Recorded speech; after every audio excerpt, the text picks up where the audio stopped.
सिद्धि बिटिया को मैंने ही दिया था, बड़ा ही फबता था उस पर। तुझ पर तो कुछ खास नहीं लग रहा। अब वो ना मेरे सारे कपड़े गीले थे तो सोचा पहन लूं। वैसे भी सिद्धि को कौन सा भी पुराने आउटडेटेड कपड़ों को पहनना है। वैसे भी ये सूट तो मैंने तभी पहना था, वैसे खास है भी नहीं ये। हाँ ठीक है, लेकिन ना मेरी सिद्धि पर तो जमता था। सारे मेहमान चले जाते हैं और सिद्धि ससुराल से मायके पहली बार आती है। अपना घर, अपना कमरा, अपनी अलमारी। ये बोलकर जैसे ही सिद्धि अलमारी खोलती है तो सामने उसके कपड़ों की जगह कुछ और ही रखा होता है। माँ, जरा कमरे में तो आना। सास और रानी वहां पहुंच जाते हैं। रानी ने पहनी होती है सिद्धि की जींस और टी शर्ट। अरे भाभी, ये क्या? ये तो मेरी बड़ी ही महंगी टी शर्ट है, इसे आपने घर में क्यों पहनी है? अरे बहुत मिलती है दीदी ये चौक की मार्केट में, 150 में। ओ भाभी प्लीज, ये एरोपोस्टल है, 2000 की एक टी शर्ट। ओह 2000 में तो दीदी 4 साड़ी आ जाए। अब क्या बोलूं भाभी, ये मेरी अलमारी में छोटू के कपड़े, तो मेरे कपड़े कहाँ है? मेरी अलमारी में। अब दीदी आपको कौन से पुराने कपड़े पहनने थे?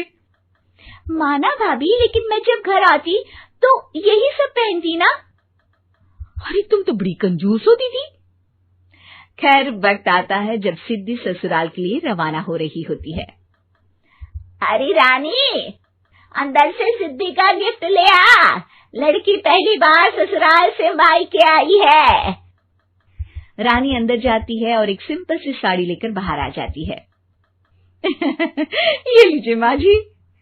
सास बेटी को गिफ्ट देकर ससुराल भेजती है। अगले दिन रानी एक सुंदर सी साड़ी पहनकर सामने आती है। अरे रानी, ये तो वो साड़ी है जो मैंने सिद्धि को देने के लिए दी थी जब वो ससुराल ले जाती, लेकिन ये तूने कैसे पहन ली? अरे माँ जी, ये साड़ी तो मुझे बहुत पहले से ही पसंद थी, लेकिन चिंता ना करिए, मैंने सिद्धि के लिए भी अच्छी सी साड़ी दी है। हाँ। तभी सिद्धि का फोन आता है। क्या माँ, कुछ अच्छा तो दिया होता ससुराल ले जाने के लिए। अरे पहले दिखा दिया होता। ये चमकते हुए पैकेट में नौकरानी वाली साड़ी मत दिया करो माँ। अरे बेटे, वो तेरी भाभी ने ना गलती से उससे पैकेट बदल गया। हाँ, मैं कल ही तेरे भाई के हाथ से तेरा वाला पैकेट भेज दूंगी। अरे रहने दो माँ, आई एम श्योर भाभी ने अभी वही साड़ी पहनी होगी जो तुमने मेरे लिए रखी थी। तुम तो समझ नहीं पाई उनको। खैर छोड़ो, मैं ज्यादा बोलती अच्छी नहीं लगती, रहने दो, आपको उन्हीं के साथ रहना है, फिर बात करेंगे। सास को रानी पर गुस्सा आ जाता है। वो उसके कमरे में जाती है जहाँ वो शादी का एल्बम देख रही होती है। रानी, मार्केट जाकर एक ऐसी ही साड़ी लेकर आ, कल प्रतीक जाकर सिद्धि के घर दे आएगा। अरे क्यों माँ जी, कितनी साड़ी देनी है दीदी को? यहाँ कोई सेल लगी है क्या? अरे चुप कर, मेरे बेटी के हिस्से की साड़ी खुद पहन ली, अब ज्यादा ज्ञान बांट रही है। एक दिन सिद्धि का फोन आता है। माँ, मेरी सास ने आप सबको खाने पर बुलाया है। सारे लोग सिद्धि के ससुराल पहुँचते हैं। खाना खाकर वो लोग निकल रहे होते हैं कि सिद्धि की सास सभी को गिफ्ट देती है। अरे बहन जी, बेटी के घर का खाना खा लिया, यही बहुत है जो आप ऊपर से गिफ्ट भी दे रही है। अरे बहन जी, आप भी कहाँ इन बातों पर विश्वास कर रही हैं। सास सभी को गिफ्ट देती है, लेकिन रानी को जो साड़ी देती है वो अजीब सी हरे रंग की लाल रंग की बड़ी छाप वाली होती है। अरे छी, ये कौन पहनेगा? सासू माँ को तो जरी वाली इतनी सुंदर, और मेरे लिए ये नौकरानी वाली।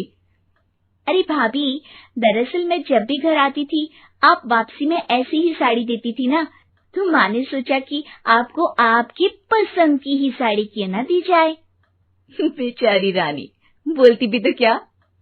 सिद्धि और सास रानी का चेहरा देखकर हंसने लगती है, तो रानी समझ जाती है कि अपने ही बिछाए जाल में वो फंस चुकी है।